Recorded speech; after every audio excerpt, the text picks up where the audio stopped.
Good morning বন্ধুরা। আগে ভিডিওতে তোমরা দেখেছো আমি দীঘাতে এসেছিলাম বাইকে করে। তো আজকে আমরা বাইকে করেই ঘুরবো।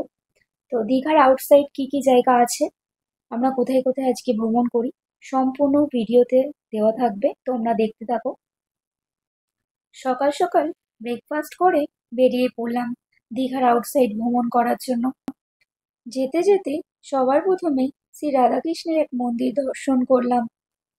মন্দিরটার বাইরে গেটটা খুবই সুন্দর, ভেতরেও মন্দিরটা খুবই সুন্দর, কিন্তু এখানে পুরোপুরি বোর্ডটাই দেখো লেখা রয়েছে এখানে ক্যামেরা নিষিদ্ধ। প্রথমে তো আমি খেয়ালই করিনি, ভিডিও করতে করতে ভেতরে চলে গেছিলাম। তো তারপরে আর কি এখানে দেখতে পেলাম যে এখানে ক্যামেরা অ্যালাউ নেই। তো তোমরা যদি কেউ এসে থাকো অবশ্যই এই মন্দিরটা দর্শন করো, আর যারা যারা এই মন্দিরে এসছো অবশ্যই কমেন্টে জানিও। এই হচ্ছে মন্দিরের গেট। তো মন্দিরের ভেতরে তো ক্যামেরা অ্যালাউ নেই, তাই তোমাদের সাথে শেয়ার করতে পারলাম না। এটা হচ্ছে বাইরের গেট। এবার যাবো আমরা দ্বিতীয় গন্তব্য চন্দনেশ্বর মন্দিরে। তো চলো চন্দনেশ্বর মন্দিরটা তোমাদেরকে ঘুরে দেখাই। এই হলো চন্দনেশ্বর মন্দিরের গেট। এখান থেকে তোমাদের প্রবেশ করতে হবে। মন্দিরের সাইডেই গাড়ি পার্কিং এর জায়গা আছে, ওখানে পার্কিং করেই একদম মন্দিরের পাশেই জুতো রাখার জায়গা, যেখানে তোমাদের পার হেড 10 টাকা করে দিয়ে জুতো রাখতে হবে। মন্দিরে ঢুকেই কিন্তু দেখতে পাবে টিকিট সিস্টেম রয়েছে, যেখানে কিনা মন্দিরে ঢোকার জন্য পার হেড 10 টাকা করে দিতে হয়। তো এই 10 টাকার বিনিময়ে একটা কুপন তোমরা পাবে, ভেতরে কিন্তু তোমরা কুপনটা দিলে প্রসাদ পাবে। তোমরা চাইলে কুপনটা নাও কাটতে পারো। এবার চলো তোমাদের মন্দিরের ভেতরটা পুরোটা ঘুরে দেখায়।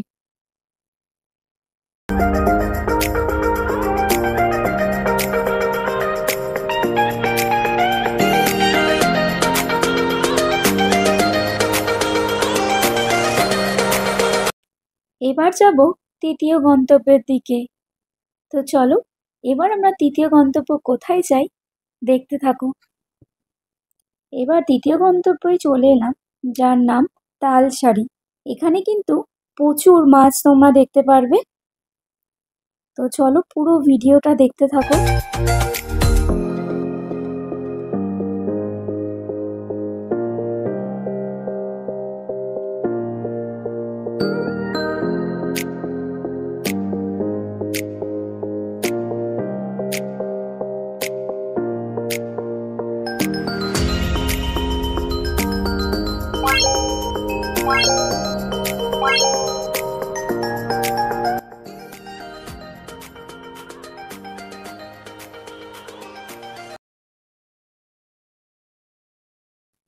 আগেরবার যখন আমি দীঘাতে এসেছিলাম তখন কিন্তু তালসারির এখানে কোনো রকম জল ছিল না, তখন ভাটা ছিল, আর এখন কিন্তু জোয়ার।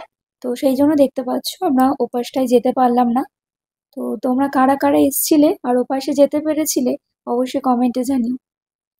আর দীঘার সম্পর্কে আরো কিছু তথ্য জানার জন্য আমার আগের সব ভিডিওতে ডিটেইলস দেওয়া আছে, পুরো ভিডিও করা আছে আমার আগের ব্লগে, তো তোমরা ওটা দেখতে পারো।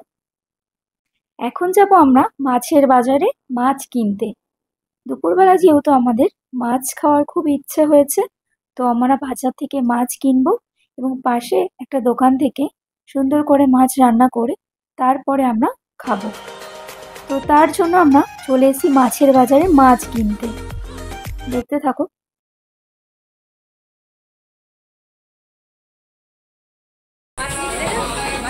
বড় একটা ইলিশ মাছ নিয়েছি। মাছটা কোথায় পাচ্ছি?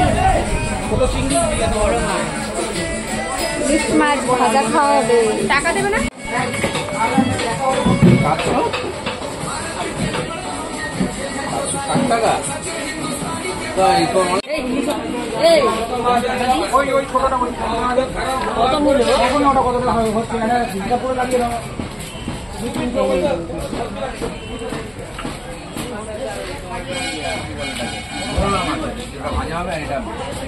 সর্ষে মিশাল এটা তোমার হচ্ছে কতটা? 500 গ্রাম।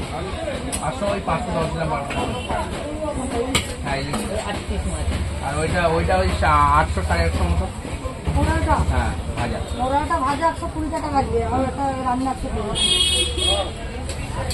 এটা কি রান্না করবে? 240। কিনে মাছের লাভ কি হলো? মাছের কিনলাম 150 টাকায়। মাছ তো কিনলাম 150 টাকা, 60 টাকা দিয়ে। তো ভাজা করবে কিন্তু। হ্যাঁ, সে ভাজা। ভাজা হবে। হ্যাঁ, ভাজা। আমি বড় মাছ 20 মাছ লাগবে কিসে? এই দুটো খরচটা 3 কিলো দেবে। 30টা ভেজে যাবে। এরপর ভিডিও করো না। কি শুধু ভাজা হবে? হালকা হয়ে যাবে। কাটা লাগবে যাবে, ভাজাটা কাটা লাগবে। ভাজা ভাজি। দুপুরবেলা খাওয়া দাওয়ার করার পর এখন সন্ধ্যের সময় আমরা যাচ্ছি ওল্ড দীঘাতে। আজকে রাতেই যেহেতু বাড়ি যাওয়ার পথে রওনা দেবো, তো সেই জন্যই ওল্ড দীঘাতে যাচ্ছি একটু কিছু কেনাকাটা করার জন্য। আবার বৃষ্টি পড়ছে। আজকে কি আমরা বাড়ি যাব না? আজকে কি আমরা বাড়ি যাব না? আমরা বাড়ি যেতে পারবোই না। বৃষ্টিটা কি কমবে না? আমরা আজকে যাবো না। কোথায় কমবে? হ্যাঁ কমে গেছে। তো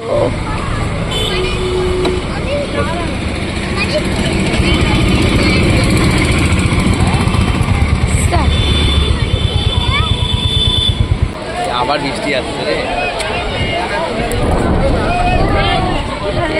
আজকে বুঝিয়েছে।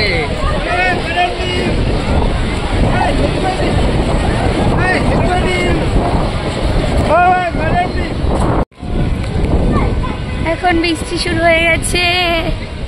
বৃষ্টির মধ্যে আমি আর তুমি ভিজবো। বৃষ্টি আবার কমে গেছে।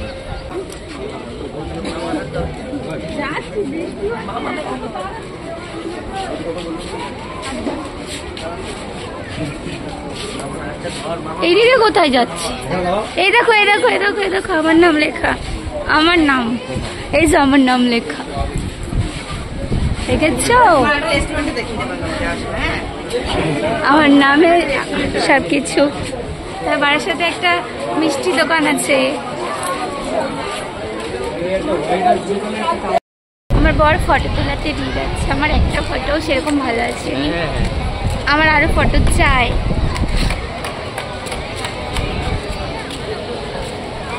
ফটো তুলবে বলে চশমাটা পরে নিল। কোথায় ফটো তুলবে? কি হয়েছে? হাঁটতে হাঁটতে ওটাই তো হচ্ছে কথা। এরকম কিরকম হচ্ছে না, বেশি একটু হলো কমে গেল।